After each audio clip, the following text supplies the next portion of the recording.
Hello, thank you for joining me once again. And I want to talk a bit about balance in our lives. If your life gets a bit out of kilter, or as I would say, if it goes a bit skew with, I don't know if that's just an English or a northwest of England saying, I don't know, but it's one that I use, a bit like collywobbles and other things. But I've got these little guys,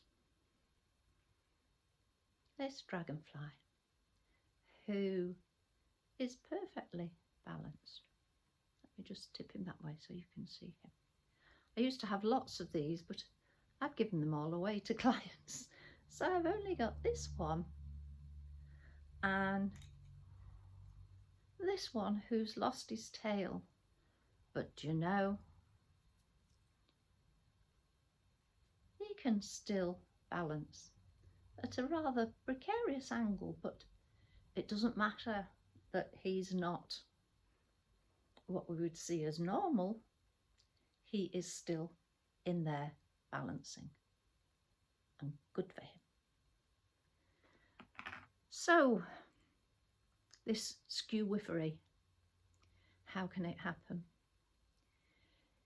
It can happen in many ways. It can be physical skew-wiffery. For me, if I've been chopping too much wood, doing too much heavy gardening at the beginning of a season, or in autumn, the old bones ache, and I respond by probably having a good soak in a bath and looking after myself and taking it more steadily in the garden for the next few days. But if that skew-wiffery is in here, if it's mental or emotional skew-wiffery, we very, very often continue on through it. It'll be all right, it'll go away.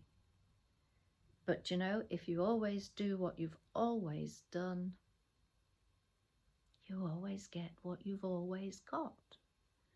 So if you're not changing anything, that skew-wiffery is going to go on.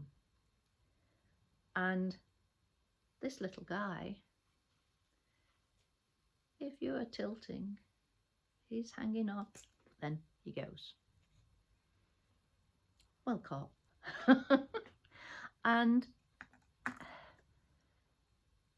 it's very often like that, a big happening, a big, the world comes to a grinding halt, either because with the problems up here, you have become mentally ill or physically ill or both. And your mind and your body are saying, well, this can be caused by burnout at work. And again, that can be a mix of body and mind. But if you feel it is largely focused on your mind, why do you always have to tap my head? You know where your mind is. That's an automatic reaction. I'm now clasping my hands to get them to behave. But if it is your mind that's whirring out of control, that hamster in the wheel is, even he, she or it is getting a bit dizzy with keeping the wheel going, with the what ifs and the whys and the should haves and why didn't I and why did I? You know, those questions that come firing at you. Then is the time to start reacting, to change something, to build in some balance. And very often, if you catch that early enough, you can prevent it from becoming worse. So what can you do? Okay, I've told you before, but I've had new people along and I don't mind repeating things like this because it's very important. Getting out into nature, going for a walk, not striding out to get your steps in. Although, yeah, you could do that part of the way, but then for part, take your time, look, listen, reach out and touch. Be aware of the feeling of the road, the path, the grass, whatever under your feet.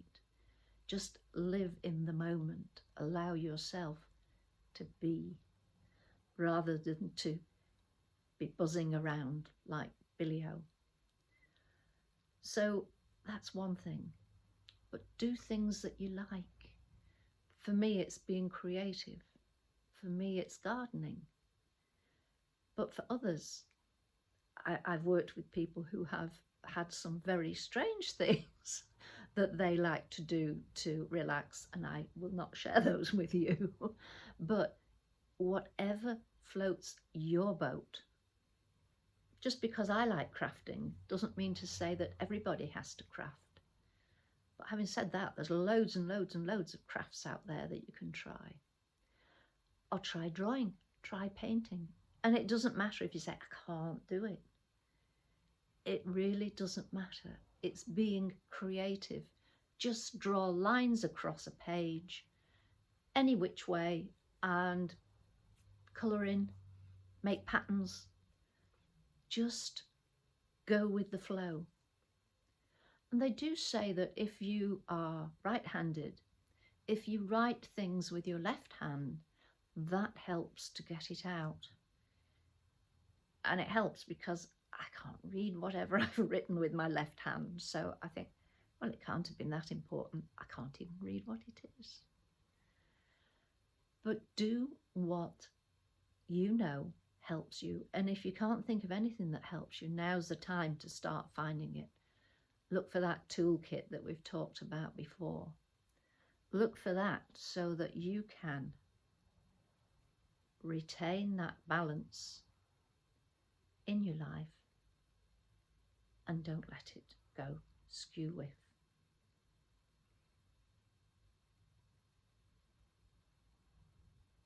And I shall return this bit of low flying.